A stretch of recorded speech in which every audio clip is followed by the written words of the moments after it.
এখন আমার প্রশ্ন হইল, বেনামাজিও কয় ইমানদার, সুদখোরও কয় ইমানদার, ঘুষখোরও কয় ইমানদার, বেপরদাওয়ালাও কয় ইমানদার, জেনাখোরও কয় ইমানদার, সাদাবাজও কয় ইমানদার, টেন্ডারবাজও কয় ইমানদার, সবার দাবি হলো ইমানদার।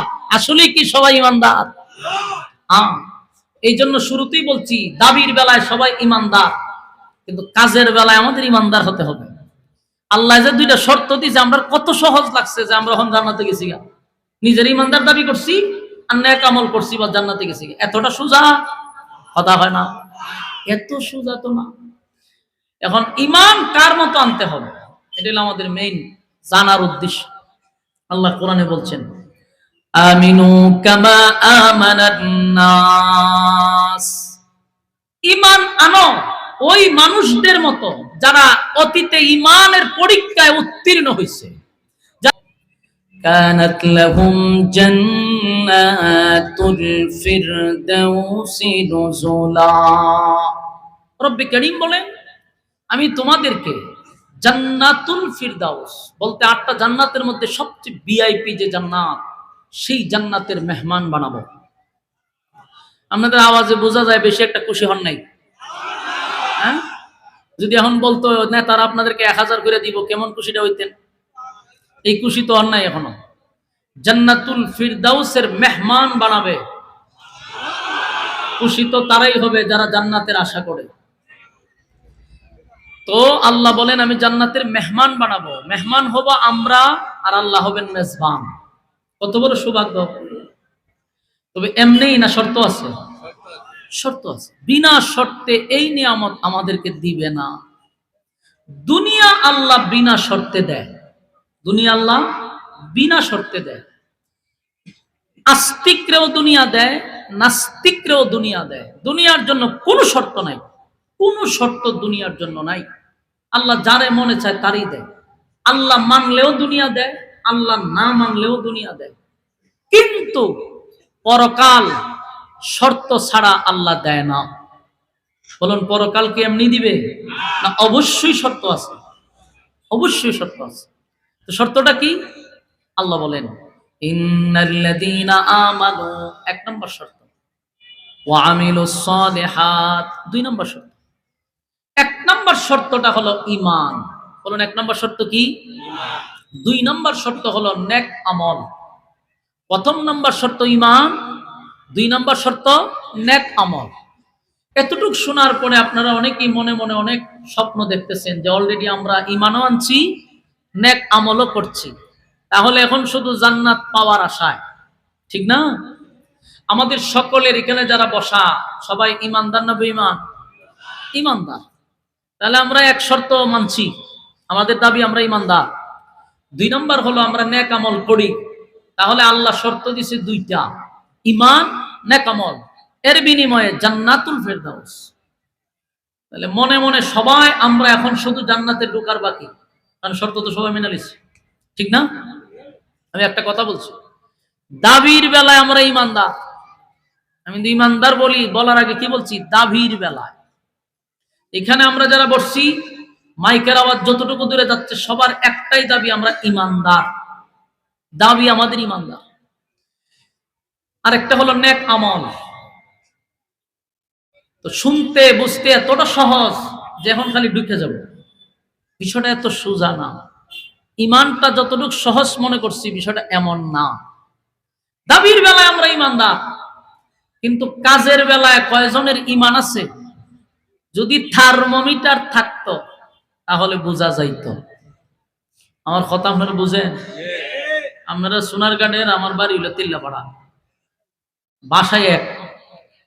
এগুলো আমরা বিভিন্ন ডিস্ট্রিক্টে গেলে জিগায় যে বাসা বুঝেননি। সোনারগাঁয়ে আছো তো আমার জিগানি লাগে, তো আমার জীবনই ব্যর্থ। এই জন্য একটু হানা কইেন। তো দাবির বেলায় আমরা ঈমানদার।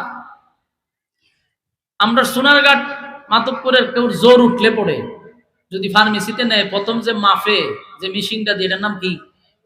থার্মোমিটার। এটা হয় জিব্বার ঢুকায়, নাহলে বগলের নিচে ঢুকায়।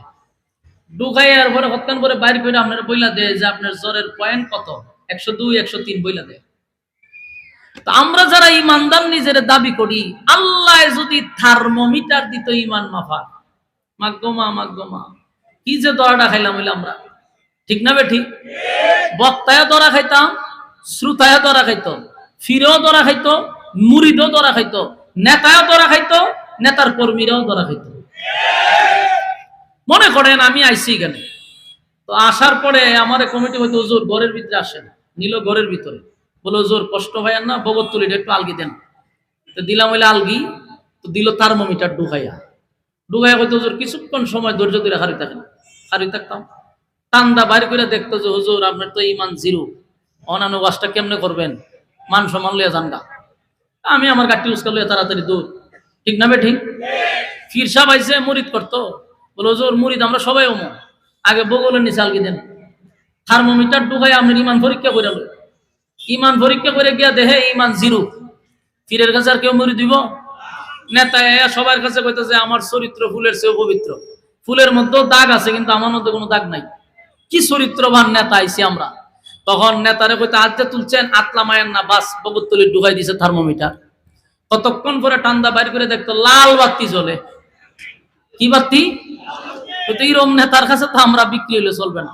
মান সম্মান লইয়া আপনি ভাগেন, আপনার কাছে আমরা নেতা বানাইতে আমরা কোনো আর আগ্রহ নাই, উৎসাহ নাই। যে লাল বাতি দেখছি আল্লাহ মাফ করুক। ঠিক না বে ঠিক? কিন্তু ইমান মাফার থার্মোমিটার আল্লাহ দেয় নাই, এই জন্য সবাই বলেন আলহামদুলিল্লাহ। কারণ আল্লাহ আমাদের অপকর্ম বলি স্নেহের চাদর দিয়া ঢেকে রাখছে। যদি প্রকাশ হইতো তাহলে অস্তিত্ব থাকতো না, সাবাবাজি সবার বাইরে যেত। ঠিক না বে ঠিক? প্রত্যেকটা মানুষ নিজেদেরকে ইমানদার দাবি করে, কেউ কি নিজের বেঈমান দাবি করে? কথা কই না? আপনার এই সোনারঘাটে ঈদের নামাজও পড়ে না এমন বেনামাজি আসেনি? এরকম একটা বেনামাজিরা আপনি জিগায়েন যে তুই তো এক ওয়াক্ত নামাজ পড়স না, জুম্মা তো নাই, ঈদের নামাজও পড়স না, কত দিকে তোর ইমান আসেনি? সে বুক তিনটা তাবা দিয়া কইব নামাজ না বললে কি আমার ইমান আছে। ঠিক না বে ঠিক? লারা দিয়া কইব আমার ইমান আছে। সুদকুর আসেনি আপনার এলাকা? এরকম সুদকুরে জিগায়েন বলে হারারা গ্রাম হতে সুদ টাকা লাগাই রাখছস, তোর নাম লইয়া ফু দিলে ফুক মইরা জায়গা। কসেন তোর ভিতরে ইমান আসেনি? হেও দেখবেন লারা দিয়া কইব সুদ কেলি দিছে, ইমান আছে। ঠিক না বে ঠিক? যারা সাদাবাজি করে, টেন্ডারবাজি করে, এমন সাদাবাজরে ধরবেন, ধরে হবেন মানুষরে তো কষ্ট দিয়া টাকা নেস, কসেন তোর ইমান আসেনি? হেও দেখবেন লারা দেখো আমার ইমান আছে। ঠিক না বে ঠিক? গাঞ্জা খায়নি? এরকম গাঞ্জা ঘুরে জিগাইবেন, গাঞ্জা দেখ আজ তোর ইমান আসেনি, হেও কইব আমার ইমান আছে। তারা ইমানের পরীক্ষায় ফার্স্ট ডিভিশনে ফাঁস হয়েছে, তাদের মতো ইমান আনো, সাবাবাজির ইমান না। কথা বল না দি? আমরার যে ইমান সকালবেলা ঘর থেকে বাহির হয় ইমান নিয়া, ঘরে ফিরে বেঈমান হইয়া। আর বর্তমানে এখন ইমান যে কি পরিমাণ বিক্রি হয়, আমি একটা এক্সাম্পল দেই, মনে কষ্ট পেলে কিছু করার নাই, সরি আপনাদের কাছে। নির্বাচনের মৌসুম শুরু হয়েছে না? এখন ইমানদার চিনতে পারবেন আপনি, একবার সহজ। এখন দেখবেন শাস্টল গুলা জমজমাট থাকে, সব শাস্টল গুলা ভরপুর। দেখবেন কতগুলা লোক গিয়া শাস্টলে যে বয় 10টার আগে বাইর না, কারণ এখন আর টেকা দা কিনা চা খাওয়ান লাগে না। এক এক নেতা যায়, মনে করেন গুরু মার্কা গেছে, গিয়া সালামালকে দিয়া কেমন আছেন আপনারা, এই ভালো, জিগায় আগে কি খাওয়াইছে, কখন পর্যন্ত কিছু পড়ছে না নারী, কত সবটির রং চা খাওয়া, মানে রং চা খাওয়াইয়া জিগায় আপনারা বুট কারে দিবেন, না রং চা আপনি খাওয়াইছেন, বুট আপনারই দেওয়ান লাগে। নেতা খুব খুশি, মাশাল্লাহ, সালামালকে দিয়া নেতা গেছে গা। কিছুক্ষণ পরে আইছে আপনার ভৈষ মার্কা, আয়া জিগাইলো সবাই ভালো, জি ভালো, আগে কি খাওয়াইছে, এখন রং চা খাওয়াইছে, কত দুধ চা খাওয়া, সবটিরে দুধ চা খাওয়াইছে। ওই মানুষরে আবার বৈষ্মার কাছে গিয়ে বুট কারে দিবেন, বুট তো আপনারই দেওয়ান লাগে, কারণ রং থেকে ওর দুধ আইছেন, বুট আপনারই দেওয়ান লাগে। নেতাও খুশি। কিছুক্ষণ পরে ছাগল মাখাইছে, আয়া জিগা আগে কি খাওয়াইছে, আগে দুধ গেছে, রং গেছে, কত কফি খাওয়া, খাওয়াইছে কফি, জিগায় বুট কারে দিবেন, সব বনাস, রং গেছে, দুধ গেছে, কফি খাওয়াইছেন, বুট তো আপনারই দেওয়ান লাগে। আমার প্রশ্ন, তোর বুট কয়টা? জোরে কোন কয়টা? তুই এতগুলার ওয়াদা দিলি কেন? তুই তো সবচেয়ে বড় মুনাফিক। নেতার আগে তুই কর্মী মুনাফিক। বুট দিবি যারে ওয়াদা কর দিয়া দে, তুই 3-4 জনের ওয়াদা দিলি, মাঝখানে সবার থেকে খাইলি, আবার বুটের আগের রাত্রে বিক্রি হইলি 500 টাকা গুড়ায়। এর ইমান আছে না গেছে? এই হলো বর্তমান আমাদের ইমানের হালত। অথচ আমরা দাবি করি ইমানদার। এই ইমান লইয়া আল্লাহ জান্নাতুল ফেরদাউসের মেহমান বানাইব? আল্লাহ কি শর্ত দিছে? ঈমান নেকামত। ঈমান কার মতো আনবা? আমিনু কামা আমানান নাস। ঈমান আনো ওই মানুষদের মতো যারা ঈমানের পরীক্ষায় উত্তীর্ণ হয়েছে। আমিনু কামা আমানান নাস। আল্লাহ রাব্বুল আলামিন বলেন ঈমান আনো ওই মানুষদের মতো। আমিনু কামা আমানান নাসের ব্যাখ্যা আব্দুল্লাহ বিন তামের হতে পারে, সেও ঈমানের পরীক্ষায় উত্তীর্ণ হয়েছে। আমিনু কামা আমানান নাসের ব্যাখ্যা ফেরাউনের বউ আসিয়া হতে পারে, উনিও ঈমানের পরীক্ষায় উত্তীর্ণ হয়েছে। আমিনু কামা আমানান নাসের ব্যাখ্যা সাহাবায়ে কেরাম হতে পারে, কারণ প্রত্যেকটা সাহাবায়ে কেরাম ঈমানের পরীক্ষায় ফার্স্ট ডিভিশনে পাস করছে। আমার যুবক ভাইরা, ঈমানের দাবি করলেই চলবে না, ঈমানের পরীক্ষা আসবে আমাদের উপরে। ঈমানের পরীক্ষায় ফার্স্ট ডিভিশনে পাস করতে হবে, কথা হয় না? ঈমানের পরীক্ষায় ফার্স্ট ডিভিশনে পাস করতে হবে। মুখে মুখে স্লোগান দিলেই চলবে না। এই পৃথিবী চিরস্থায়ী না, পৃথিবী চিরস্থায়ী না। তাহলে আমরা এই ক্ষণস্থায়ী দুনিয়ায় কেন আসলাম? আমরা একটা সময় পৃথিবীতে কেউ তো ছিলামই না, সবাই আসলে এই পৃথিবীতে আমরা ছিলাম না। আমার মালিক দুনিয়ার জমিনে আমাদেরকে পাঠাইলেন, আবার ঘোষণা হয়ে গেছে আমি আপনি থাকবো না, কারণ আমাদের আজান হয়ে গেছে, একামত দেওয়া হয়ে গেছে, এখন শুধু খালি ইমামতির বাকি, ঠিক না বে ঠিক? শুধু নামাজির বাকি। তার মানে আমরা আগে টিকিট কনফার্ম করছি যে আমরা চলে যাব, আমরা এখানে থাকবো না, এটা আগে কনফার্ম। এই পৃথিবীতে থাকবো না, চলে যাব। তাহলে মাঝখানে একটা প্রশ্ন, তাহলে আমরা আসলাম না, এডি বালা আছে, আল্লাহ এখানে ফাটাইলো কেরে, আবার নিবগা কেন? এটার মূল কারণ হলো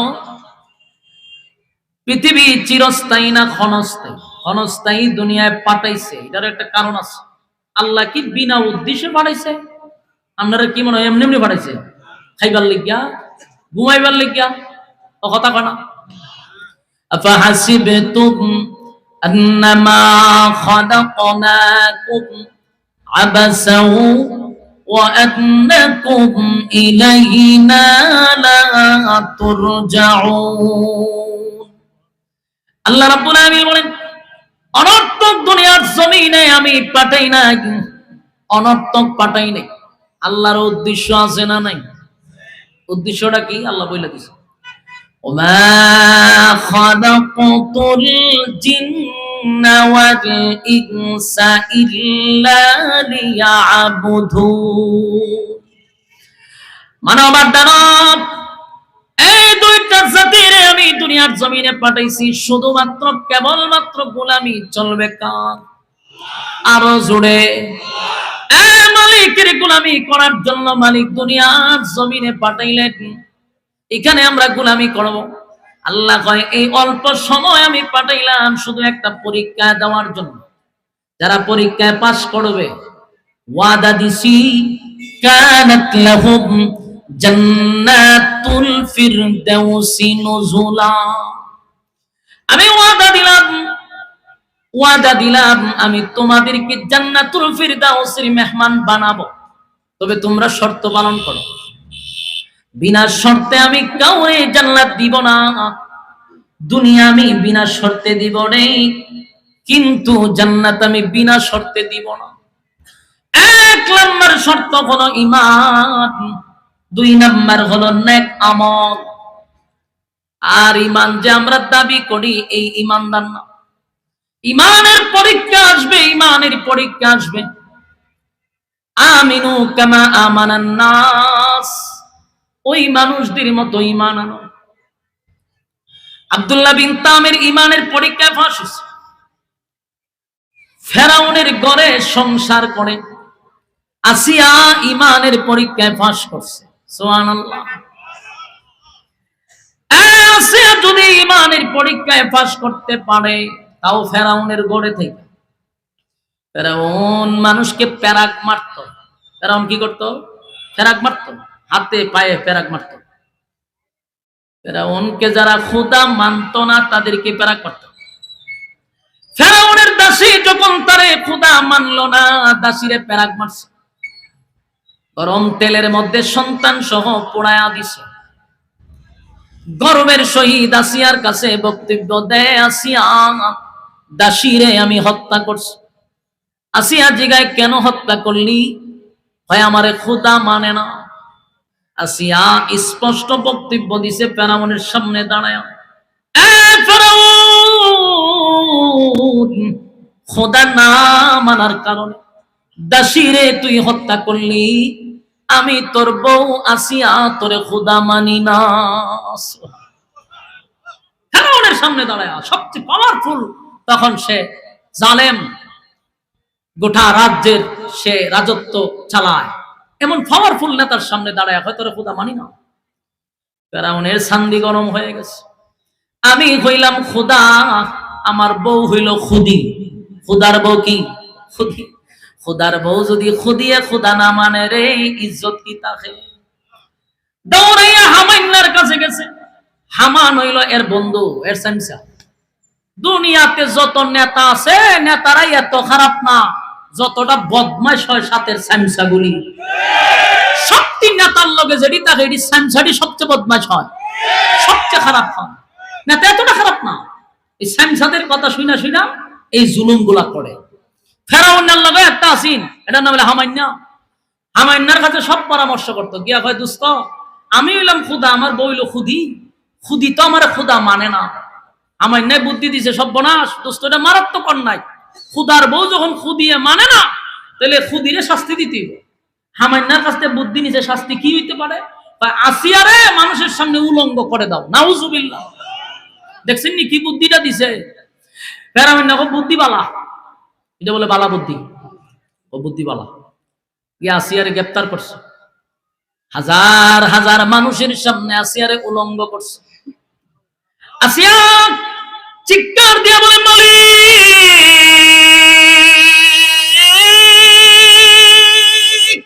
ইমানের জন্য, ইমানের জন্য, ইমানের জন্য তারা আমারে উলঙ্গ করছে।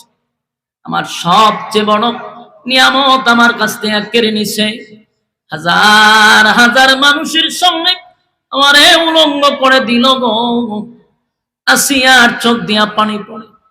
এরপরও আসিয়া ইমান ছাড়ে নাই, ফেরাউনের মতো নষ্ট রে খোদা মানে নাই। আমার যুবক ভাইরা, এখান থেকে শিক্ষা গ্রহণ করুন। শুধু ওয়াজ শুনলে হবে না, আলোচ্য বিষয় কিন্তু ইমান। ইয়াদ আছে তো?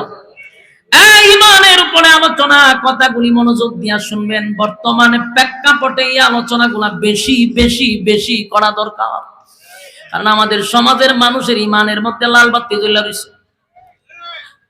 যুবক ভাইরা, নিজের ইমানদার দাবি করি, অথচ ইমান বড় মারাত্মক। ইমান হলো অ্যাকাউন্ট, ইমান হলো, জুড়ে কইন অ্যাকাউন্ট। আমার কথা আপনাদের কানে যায়নি? ইমান হইল অ্যাকাউন্ট। আপনি ব্যাংকে গিয়া যদি এখন বলে 1 লক্ষ টাকা জমা দিব, ব্যাংক ম্যানেজার আপনাকে বলবে অ্যাকাউন্ট নাম্বার বলেন। আপনি যদি বলে অ্যাকাউন্ট নাম্বার নাই, টাকাটা জমা দিতে কো বলে জানি না, জানো মনে চাই না দিয়ে দেন। আপনারা সুস্থ করবো না ভাগল করবো? কারণ বেড়া অ্যাকাউন্ট না থাকলে তোর টাকা জমা হইব কো বলে, এটা তো জানি না।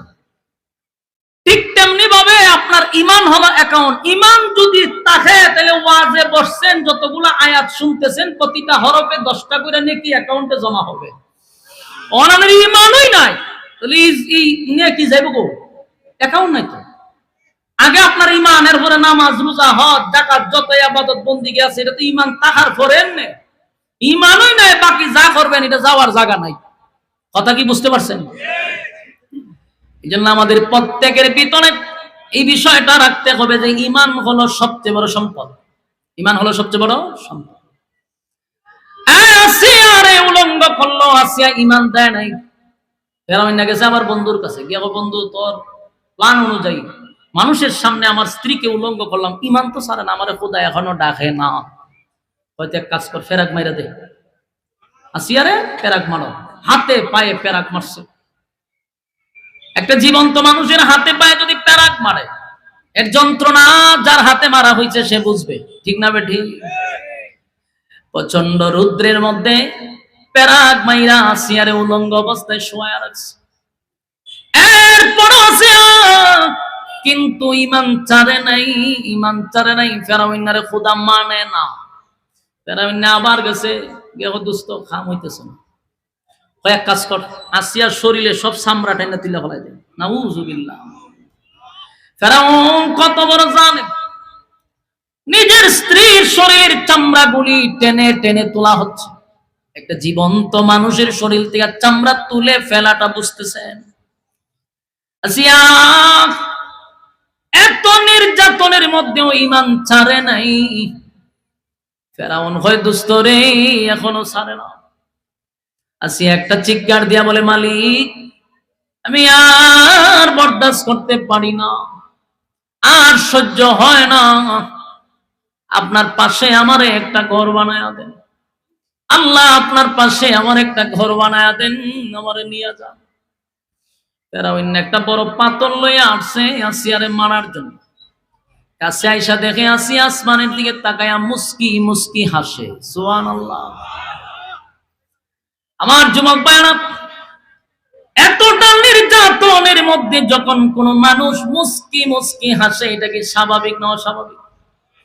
ফেরাউন না জিগায় আসিয়া রে, মৃত্যুর দ্বার প্রান্তে দাঁড়ায় আছিস, মিথ্যা বলিস না, ক তুই কেন মুস্কি মুস্কি হাসস? আসিয়া কয়, ফেরাউন আমি যা দেখি তুই তা দেখস না। আমার মালিকের কাছে দরখাস্ত করছি, মালিক এই জালেমের জুলুম সহ্য করতে পারি না, আপনার পাশে একটা ঘর বানায়া দেন। আমার মালিক আমার চোখের সামনে জান্নাতের বালাখানা তুলে ধরছে। চিৎকার দিয়া কোন সুবহানাল্লাহ। আমি আমার জান্নাতের বালাখানা দেখা আনন্দে আর থাইমা থাকতে পারলাম না, তাই তো মুস্কি হাসি দিলাম। ফেরাউন বড় একটা পাথর মাইরা আসিয়ারে দুনিয়ার থেকে বিদায় করে দিছে। আমার যুবক ভাইরা, এই জন্য আল্লাহ বলেন, আমিনু কামা আমানান নাস। এই মানানোরে ওই মানুষদের মতো যারা ইমানের পরীক্ষায় উত্তীর্ণ হয়েছে, আমাদের মতো ইমান আনার কথা বলে নাই। ইমান আনো তাদের মতো, সাহাবায়ে কেরামদের মতো ইমান আনো যারা জীবন দিছে কিন্তু ইমান দেয় নাই। ইমানের পরীক্ষা কিন্তু শুরু হয়ে গেছে। আজকে বাংলাদেশে তাকায়া দেখেন কয়জন ইমানের পরীক্ষায় টিকবে? অধিকাংশ লোকগুলা টাকার কাছে বিক্রি হয়ে গেছে। ঠিক না বেঠিক? শুধু বিক্রি হয় না, সেই উসমান হাদি বিক্রি না হওয়ার কারণে ইমানের পরীক্ষা দিতে হয়েছে। বাংলাদেশের আজীবন এই মাটি তার কথা স্মরণ রাখবে, বাতিলের কাছে সে মাথা নত করে নাই, টাকার কাছে বিক্রি হয় নাই। আগামী প্রজন্ম তার কাছ থেকে শিকার আছে। এই যুগে যুগে হাদি তৈরি হবে না, হাদি যুগে যুগে একজনই তৈরি হয়। হাদি ইতিহাস তৈরি করে যায়। ওটা পৃথিবীর ইতিহাসে এত বড় জানাজা আর কেউ দেখছে?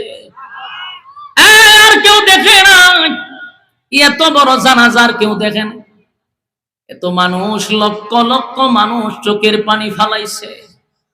এই জন্যই আমরা বলি, এমন জীবন করো হে গঠন, মরিলে হাসিবে তুমি, কাঁদিবে বুভন। হাদির মতো কয়জন আছে যে মরলে মানুষ কান্দে? অনেক মানুষ মরার পরে মানুষ লেখে আলহামদুলিল্লাহ, মরার পরে লেখা আলহামদুলিল্লাহ। তার মানে এমন জীবন গঠন করতে পারো নাই। তোমার মরার পরে মানুষ হাসে আর হয় আল্লাহর যে নিচ্ছে, আল্লাহর উপরে যে ঠাডা পড়ছে। ঠিক না বেটি? তুমি মানুষের উপরে জুলুম করছো, মানুষের কলিজায় আঘাত দিছ। তোমার জুলুমের কারণে মানুষ আল্লাহকে তোমার নামে বিচার দিছে। আল্লাহ এর উপরে গজব পালা, আল্লাহ গজব পালায়া দিছে। মরার পরে মানুষ কয় আলহামদুলিল্লাহ, আল্লাহর যে নিছে। আবার কিছু মানুষ মরলে আসমান কান্দে রে, জমিন কান্দে, গোটা পৃথিবীর মানুষ তার জন্য কান্দে। আমরা আজকের এই মাঠ থেকে দোয়া করি, মালিক হাদিরে তুমি শাহাদাতের মর্যাদা দান করো। আগামী প্রজন্মে যাদের বাচ্চা হবে, প্রত্যেকের বাচ্চার নাম রাখবেন উসমান হাদি। আগামীর প্রত্যেকটা সন্তানের নাম রাখবেন উসমান হাদি। গড়ে গড়ে উসমান হাদি তৈরি হতে হবে, না হয় বাংলাদেশের মাটি টিকায় রাখা সম্ভব নয়। বাংলাদেশের মধ্যে শকুনের তবা পড়েছে।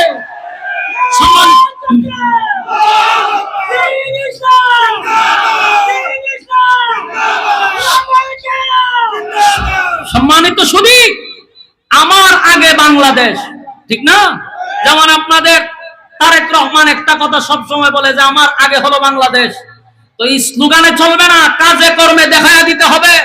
আমার আগে বাংলাদেশ হলে বাংলাদেশের মধ্যে যে শকুনের তাবা পড়ছে সবগুলোকে উদ্ধার করতে হবে। এই জমিন আল্লাহওয়ালাদের জমিন, এই জমিন আল্লাহওয়ালাদের জমিন। জমিন আল্লাহর কথাই চলবে, কোন রংবমের কথা জমিনে চলবে না। লক্ষ লক্ষ মানুষের রক্তের বিনিময়ে এই বাংলাদেশ, বাংলাদেশটাকে আপনি বিক্রি করে দিবেন, এটা তো মেনে নেওয়া যায় না। বাংলাদেশ চলবে বাংলাদেশের মানুষের কথায়, ভিন্ন মানুষের কথায় বাংলাদেশ পরিচালিত হবে না। এই জন্য যুবকরা রক্ত দিছে। আমরা কারো গোলাম হয়ে থাকতে চাই না, আমরা মাথা উঁচু করে চলবো ইনশাআল্লাহ। রাজি আছেন? প্রত্যেকটা সন্তানের নাম রাখবেন উসমান হাদি, যেন আগামী প্রজন্ম বুঝতে পারে যে উসমান হাদি কি। এক উসমান হাদিরে তোরা মারছ, লক্ষ উসমান হাদি তৈরি হয়ে গেছে, ঠিক না বেঠি? এই জন্য প্রত্যেকটা যুবক ভাইদেরকে বলছি, ইমানের পরীক্ষা আসতেছে, পরীক্ষায় উত্তীর্ণ হতে হবে। কারো কাছে মাথা নত করব না। জীবন দিব, ইমান দিব না। দুনিয়া ক্ষণস্থায়ী, সামান্য জীবনের জন্য যদি ইমান একবার চলে যায় অনন্তকাল জাহান্নামের আগুনে জ্বলতে হবে। আর যদি ইমানটা যাররা পরিমাণ লয়ে কবরে যাইতে পারি, আল্লাহ হয় শাস্তির পরে একদিন উঠায়া জান্নাতে ঢুকাবো, শুধু সামান্য ইমানের কারণে। এই জন্য ইমান ছাড়া যাবে না। আমার ইমান টিকায় রাখতে গিয়া যদি আমার দল ছাড়তে হয় দল ছাড়বো, নেতা ছাড়তে হয় নেতা ছাড়বো, কিন্তু কোন দলের কাছে ইমান বিক্রি করব না, নেতার জন্য ইমান বিক্রি করব না ইনশাআল্লাহ। এই কথাগুলি শুধু এখানে ঠিক বললে হবে না, নিজের সাথে এগুলা মিলাইতে হবে। বাস্তব না বাস্তব? আমিনু কামা আমানান নাস, ঈমান আনতে হবে ওই মানুষদের মতো যারা ঈমানের পরীক্ষা দিছে। কথা বুঝতেছেন? রাসূলের সাহাবীরা ঈমানের পরীক্ষায় উত্তীর্ণ হয়েছে। এইজন্য বহু সাহাবী দুনিয়ায় থাকতে জান্নাতের সার্টিফিকেট পাইছে। সুবহানাল্লাহ। নবী নাম ধরে ধরে কইছে, তুমি জান্নাতি, তুমি জান্নাতি, তুমি জান্নাতি, বাবু বলছে কেন? দুনিয়াতেই জান্নাত পাইলিছে, সার্টিফিকেট। সুবহানাল্লাহ। ঈমানের পরীক্ষা ছিল। রোম রাজ্যের নাম শুনছেন না? রোমের বাদশা এক সময় খুব পাওয়ারফুল ছিল। ভারত মহাদেশের মতো এরকম বড় একটা রাজ্য ছিল, পাওয়ারফুল একজন নেতা ছিল, তার বাহিনী ছিল, অস্ত্র ছিল, প্রশিক্ষণ ছিল। কিন্তু তার মাথায় একটা ব্যথা শুরু হয়েছে যে মুসলমানরা যেদিকে যায় সেদিকেই খালি বিজয় বিজয়। ঘটনা কি?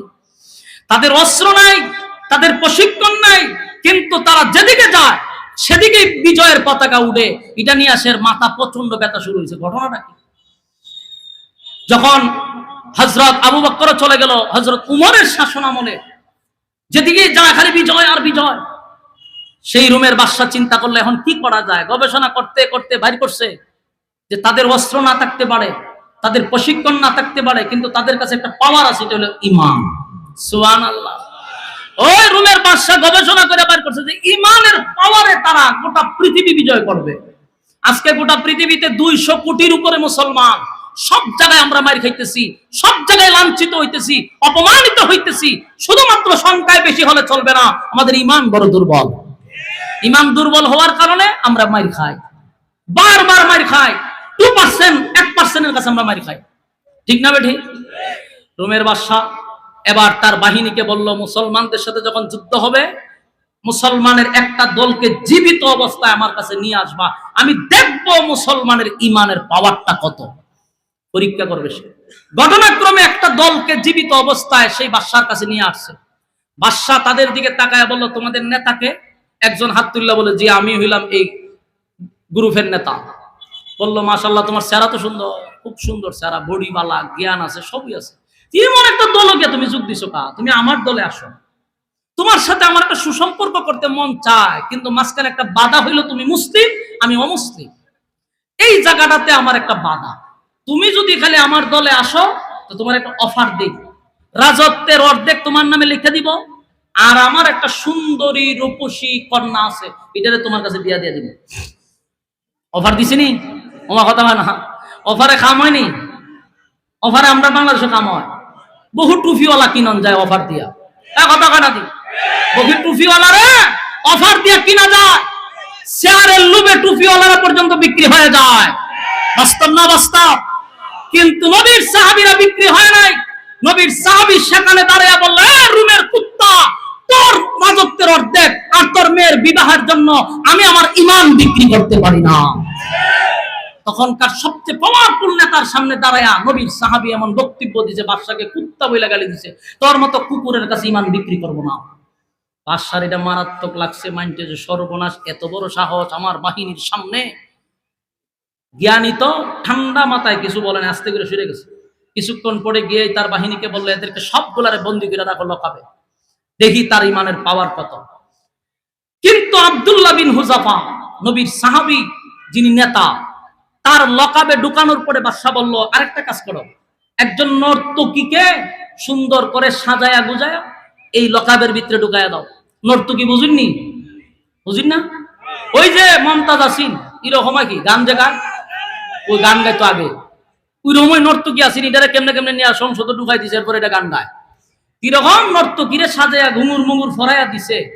কারণ ইমান নষ্ট করার আরেকটা ফাঁদ হইল নারী।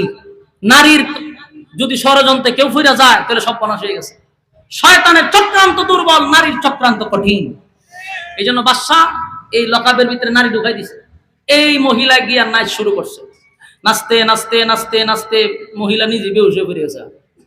কতক্ষণ পরে তারা বাদশা ডাকায় নিয়ে হইলো, কি অবস্থা? আপনি আমার ফাটাইছেন কৌ? বলে লকাবও ফাটাইছে। বলে আপনি যার কাছে ফাটাইছেন নাকি মানুষ না জিন? আল্লাহ না জানে। বলে কেন? বলে আমি যে এতক্ষণ নাচলাম, একটা বারের জন্য আমার দিকে তাকাই নাই। সুবহানাল্লাহ কি বারে দিয়া হইবে? সে তো আমার দিকে তাকাইলেন না, তার আমি আকৃষ্ট করতাম, আমার দিকে তাকাই নাই। এই হলো নবীর সাহাবী। সুবহানাল্লাহ। বাদশা কই কেন ফিল মারলাম, এখন কি করা যায়? বলল ঠিক আছে, খানা বন্ধ করে দাও, খানা টোটাল বন্ধ করে দাও, খানাও দিবা না, পানিও দিবা না। এখন কোন একদিন না খাইলে আমার মেজাজটা কেমন গরম হয়, কথা কই না দি। রমজান মাস আইলে দেখেন সেত কারে কয়, রাগ কারে কয়। ইফতারির আগে গিয়া রোজাদারের সাথে আপনি একটু ফাইজলামি করেন, প্লেট দিয়া বাইরে আপনার মাথাও তো ফাটাই লিব। মারাত্মক গুসাই সময় দেখবেন যত দরবার হয় ইফতারের আগ মুহূর্তে। কেন? কারণ ফেটে কিদা মাই রিলায় মানুষ খাই লিব। তো একদিন দুই দিন না, মানুষের কিদা থাকলে, মানুষের খাবার সামনে আসলে মানুষের কিছু স্মরণ থাকে না।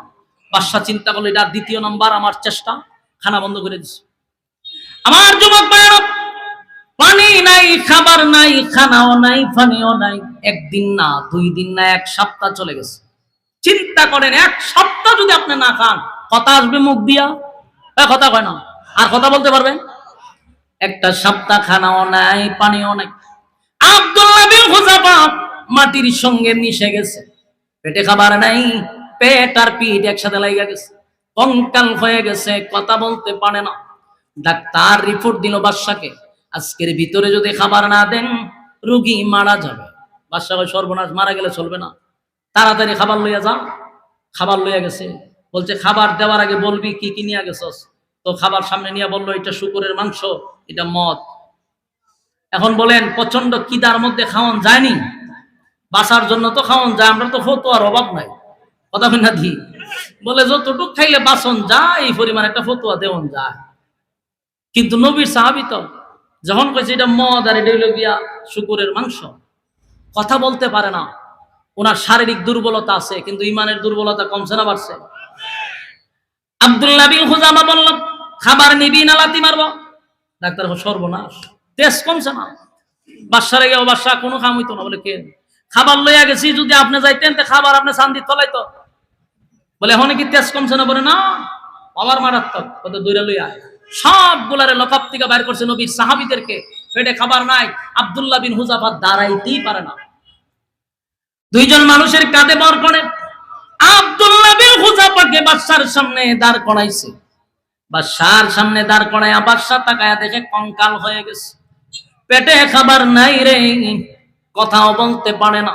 দুইজন মানুষের উপরে ভর করে দাঁড়ায় আছে। এবার বাদশা বলে, এ আব্দুল্লাহ, আমি তোমারে কত সুন্দর অফার দিলাম, আমার মেয়েটারে বিবাহ দিব, রাজত্বের অর্ধেক দিব, বিনিময়ে ঈমানটা দিয়া দাও। এবার আব্দুল্লাহ বিন হুযাফা ডাক দিয়া কয়, তুই আমারে যে অফার দিছস, আমার মালিকও আমার একটা অফার দিছে। আমার মালিক আমারে অফার দিছে রে, তুই আমারে অফার দিছস তোর রাজত্বের অর্ধেক দিবি আর তোর মেয়েটারে বিবাহ দিবি। এই অফারে আমি ঈমান বিক্রি করে দিতাম। আর আমার আল্লাহ আমারে বলছে, ঈমান আর নেক আমল লইয়া যদি আমি কবরে যাইতে পারি, এই পৃথিবীর 10টা পৃথিবীর সমান আল্লাহ জান্নাত দিবে। আর বউ কমপক্ষে 72টা দিব। সুবহানাল্লাহ। আমার যুবক ভাইরা, আব্দুল্লাহ বিন হুযাফা বলল, আমার মালিক আমারে বলছে, কানাত লাকুম জান্নাতুল ফিরদাউসি নুজুলা, আল্লাহ বলছেন জান্নাতের ভিআইপি জান্নাতে আমরা মেহমান বানাবে যদি 2টা জিনিস লইয়া আমি কবরে যাইতে পারি, তাহলে আমার মালিক এর থেকে বড় অফার আমারে দিছে, আমি কম নিব কেন, আমি বেশি নিব। সুবহানাল্লাহ। বাদশার মেজাজ গরম হয়ে গেছে রে। বিশাল একটা ডেক্সির মধ্যে আবার তেল গরম করা শুরু করছে। বিশাল বড় ডেক্সির মধ্যে তেল গরম করা শুরু করছে। টকবগে যখন তেলটা গরম হয়ে গেল, 2জন সাহাবীরে দইরা তেলের মধ্যে ছেড়ে দিছে, সাথে সাথে হাড্ডি থেকে মাংসটা আলাদা হয়ে গেছে। আমার যুবক ভাইরা, এই দৃশ্য যদি আমরা দেখি, এরপরে টার্গেট যদি আমাদেরকে দইরা নেওয়া হয়, কতটুক আমাদের ভিতরে ঈমান থাকবে রে আমরা জানি না। এই জন্য মালিকের কাছে দোয়া করা, মালিক মৃত্যুর আগ পর্যন্ত ঈমানের উপরে অটল রাখবেন। আল্লাহ বেঈমান হইয়া যেন কবরে না যাই। আল্লাহ এমন পরীক্ষা দিয়েন না যেই পরীক্ষায় আমি পাস করব না। আব্দুল্লাহ বিন হুযাফার সামনে 2জন সাহাবীকে যখন ঢেলে দিল তেলের মধ্যে, সাথে সাথে শাহাদাত বরণ করছে। এবার বাদশা কয়, আব্দুল্লাহ রেডি থাকো, কালেমা ছাড়বা না। বলে না। সাথে সাথে আব্দুল্লাহ রে ধইরা হাতে পাও বেঁধে এবার তৈলের সামনে নিল, তেলের মধ্যে ছেড়ে দিবে। আব্দুল্লাহর চোখ দিয়া পানি পড়া শুরু হয়ে গেছে। বাদশা ডাক দিয়া কয়, সাবধান, আব্দুল্লাহ রে তেলে ফালাইবি না। দৌড়াইয়া বাদশা গিয়া কয়, আব্দুল্লাহ রে, আমি তো এখনো অফার ঠিক রাখলাম, এখনো আমি ওয়াদা দিছি, আমার মেয়েরও দিয়া দিব, রাজত্বের অর্ধেক দিয়া দিব। কেন তো কাপুরুষের মতো মৃত্যুর ভয়ে তোমার চোখ দিয়া কেন পানি পড়ে? মৃত্যুর জন্য তুমি কেন কান্দো? আব্দুল্লাহ ডাক দিয়া বলে, আরে বাদশা, একটা কথা স্মরণ রাখবি, ইমানদার কখনো মৃত্যুর ভয়ে কান্দে না। ইমানদার মৃত্যুর ভয় পায় না। আমার চোখের পানি মৃত্যুর জন্য নয়, আমি কান্দি, আমি আগুনের সামনে দাঁড়ায় চিন্তা করতেছি, আমার বয়স কম, অল্প বয়স, আমি মালিকের জন্য কি করলাম। আল্লাহ যদি আমারে একবার তৈলে ফেলানোর পরে আবার জীবনটা ফিরাইয়া দিত, আবার আমি আগুনে ঝাঁপ দিতাম, আবার জীবন ফিরাইয়া দিত, আবার ঝাঁপ দিতাম। 100 বার যদি মালিক আমারে জীবন দিত, আমি 100 বার মালিকের জন্য জীবন দিতাম। এই কথা শোনার পরে বাদশা চিন্তায় পড়ে গেছে, এই মুহূর্তে যদি আমি এই আব্দুল্লাহরে তেলে ফালাইয়া হত্যা করি, আমি বাদশা হেরে যাব, আব্দুল্লাহ জিতে যাবে। সুবহান। বাদশা কয়, হবে না, আমি তোমারে হত্যা করব না, আমি তোমারে ছেড়ে দিব, তবে শর্ত হইলে আমার একটা চুমা দিবা, তোমার টুট দিয়ে আমার কপালে একটা চুমা দিবা, আমি তোমারে ছেড়ে দিব। আব্দুল্লাহ ইমানের কত পাওয়া। আমরা যদি এমন একটা জায়গার থেকে আমরা হয়তো মারতাম না চুমাতে, আমরা বলে আমি কোন জায়গা দিতাম ক যে এখানেও সেখানে দিব, বাঁচার জন্য কত চেষ্টা করতাম। আব্দুল্লাহ কয়, আমি চুমা দিতে পারি, আমারও শর্ত আছে। সুবহানাল্লাহ। বাঁচার জন্য অপশন দিছে, আমার শর্ত আছে। 1 নাম্বার শর্ত হলো, আমারে তুই মৃত্যুর থেকে বাঁচায়া, মৃত্যুদণ্ড থেকে বাঁচায় আনলি, এই শর্তে আমি তোরে চুমা দিব না। কারণ আমরা মরতে চাই, বাঁচতে চাই না, এই শর্তে চুমা দিব না। তবে আমার শর্ত হলো, চুমা দিতে পারি আমার নবীর যত সাহাবীরা জেলখানায় বদলি আছে, তাদেরকে যদি ছেড়ে দাও, এই শর্তে আমি চুমা দিতে পারি। সুবহান। সম্মানিত সুধী, এই ছিল ঈমান। লম্বা ঘটনা তো, ইমানের আলোচনা শেষ করার মতো না, কিন্তু সিগন্যাল বারবার আইতেছে হুজুর সময় শেষ আপনার। তাই আমি গুছাইতাম কেমনে বয়ান না, আপনাদের পরবর্তী যিনি আলোচক উনি আইসা বসে রয়েছে, আমার টাইম ছিল 25 পর্যন্ত, 5 মিনিট ওভার মারছি, এই জন্য সিগন্যাল লাল বাতি জ্বলতেছে হুজুর তাড়াতাড়ি লেমে যান গিয়া। তো আমি আমার জায়গার থেকে যেটা বুঝাইতে চাইছিলাম এটা শেষ করতে পারছি না। দুইটা গুণে গুণান্বিত হইলে আল্লাহ আমাদেরকে জান্নাত দিবে, এটা আল্লাহর ওয়াদা। এবার আমাদের শর্ত পালন করার হইল আমাদের এখন কাজ। আমরা ঈমান এবং নেক আমল লইয়া কবরে যাইতে কারা কারা রাজি? দুইটা হাত তুলে দেখায়া দেন, লিল্লাহি তাকবীর।